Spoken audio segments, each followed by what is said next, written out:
Enough of that, Michael. We have beers to find, drink, and rate, also known as the FDR. What do we got?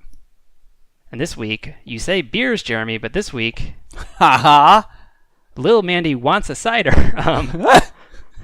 We have a cider, and it's Good. Crispin Original Hard Cider. Nice. Classic. So, I actually have some info on Crispin, Hit me up, buddy. i.e., I have the Wikipedia page open. That works. Formerly located and founded in Minneapolis, Minnesota, back in 2004, which makes sense because Minnesota is it's big apple country up there. They discover new apples up there. Did you just call Minnesota the Big Apple? I think I did. Okay. Big apple country, so it's somewhere between New York and Montana, I guess.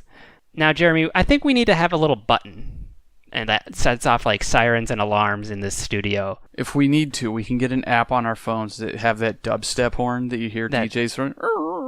Jamaican air horn. Yeah. We need to get one of those. we need a soundboard. Anyway. 2012, Crispin was acquired by Miller Coors. Of course. Macro alert.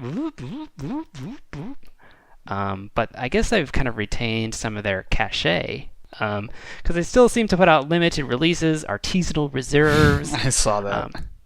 So I wanted to, we don't do ciders very often. I actually checked. The last time we did one was episode 40 something. I was gonna say, it's been a while since there's been a cider. Was that the one where listener Lil Mandy demanded a cider? I think she demanded the first cider. All right. And then we had, which I believe was Angry Orchard, something or Yeah, other. one of those weird ones.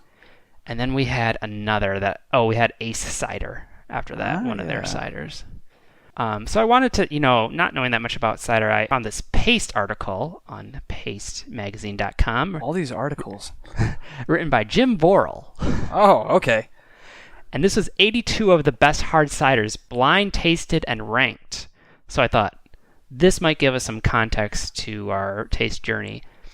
And so he goes through the top 40 and writes descriptions for them. And believe it or not, Crispin Original in the blind taste test came in at number 29. Okay. Which, for something that's so common, 29 out of 82, not too bad. Mm-hmm. Quote unquote macro, too, Well, but, all right, I have some issues with this study already, and perhaps you're about to cover it, but how in the world are you going to differentiate between 80 some odd ciders in a blind taste test? Right. How do you know if 24 is better than 4? I think you just have to assign each one a rating, and at that point you have to split hairs. Mm-hmm. So, Anywho, good point. Continue. To be honest, I was surprised it was on the list. I thought it'd be this is not, hand-picked apples pressed in an old mill that is then wild yeast fermented, and it would be, this is mass-produced stuff, so I thought it'd be off the list, but it's on there. I also have problems with the ideas of artisans, but quote-unquote artisan. Yeah. Surprise, anyway. And we may have to try more off this list, because the number one rated on this list was Angry Orchard, the Old Fashioned. And I've never heard of that. Yeah, I think it's in their Orchard's Edge lineup, which I think is kind of a step up. So it looks like it might be accessible, because a lot of the other ones on the top 10 appear to be bomber bottles with smaller companies, limited release kind of stuff. Although there is Woodchuck and Cider Boy on there. But yeah, so just a little context for what we're getting into today with this cider. Yes.